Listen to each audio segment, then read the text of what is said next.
البستان بين الورد والريحان في البستان.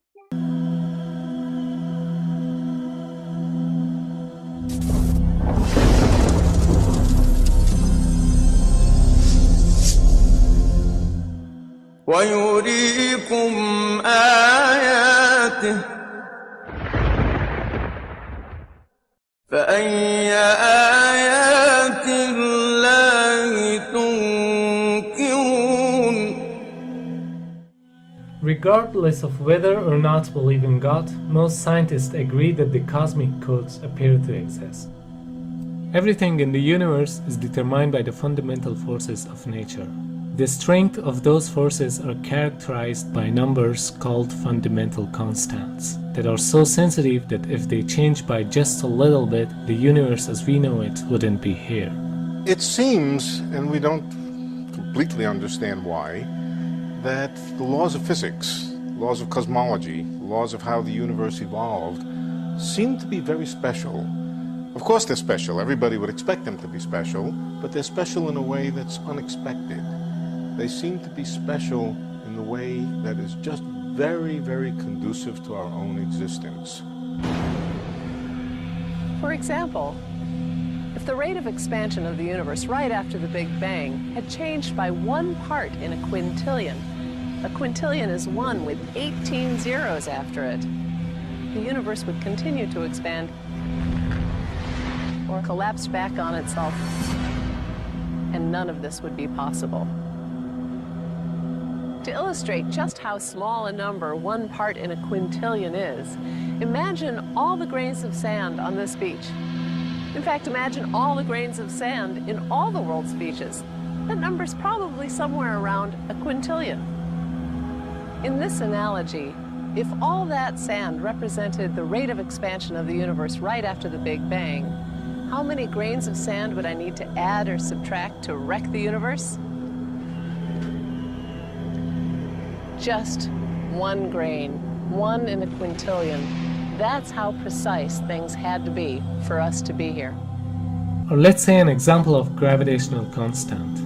Imagine a ruler divided up in 1-inch increment and then stretch it across the entire universe, a distance of some 14 billion light years. For the purpose of illustration, the ruler represents the possible range for gravity. In other words, the settings for the strength of gravity could have been anywhere along the ruler, but it just happens to be situated in exactly right place so that life is possible. Now if you would change the force of gravity by moving the setting just 1 inch compared to the entire width of the universe, the effect on life would be catastrophic. Why is gravity so much weaker than the other forces? Well, we don't really know, but here's what we do know. If it were just even a little bit stronger, stars would burn out too quickly, they wouldn't live long enough for life to evolve. Instead of stars, instead of galaxies, we'd have black holes. We can't live in a black hole. I mean, science fiction, maybe you can live in a black hole, but we can't really. An early example comes from the great astronomer Johannes Kepler, who was obsessed with understanding a different number. Why the sun is 93 million miles away from the Earth, and he worked for decades trying to explain this number, but he never succeeded. Why do we humans find ourselves on a planet at this particular distance instead of any of the other possibilities? And again, that's a question we can answer. Those planets which are much closer to a star like the sun would be so hot that our form of life wouldn't exist. And those planets that are much farther away from the star, well, they're so cold that again, our form of life would not take hold.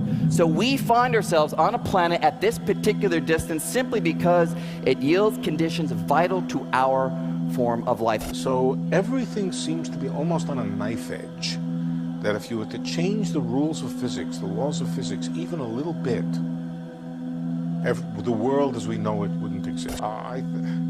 I don't reject the possibility that there may have been an intelligence that in some way or another was involved in the creation of the universe. I don't reject it, not at all. I simply ask if it's true, how do you describe it? له ملك السماوات والأرض ولم يتخذ ولدا ولم يكن له شريك في الملك وخلق كل شيء فقدره تقديرا. These are just a few examples of the exceedingly sensitive precision which are essential for life on Earth to have emerged and to survive. Yet even these examples are sufficient to definitely reveal that the Earth and the universe could not have come to being as a result of a number of consecutive coincidences. The concept of precision that began to be implied in the 20th century is a further evidence of Almighty Allah's creation.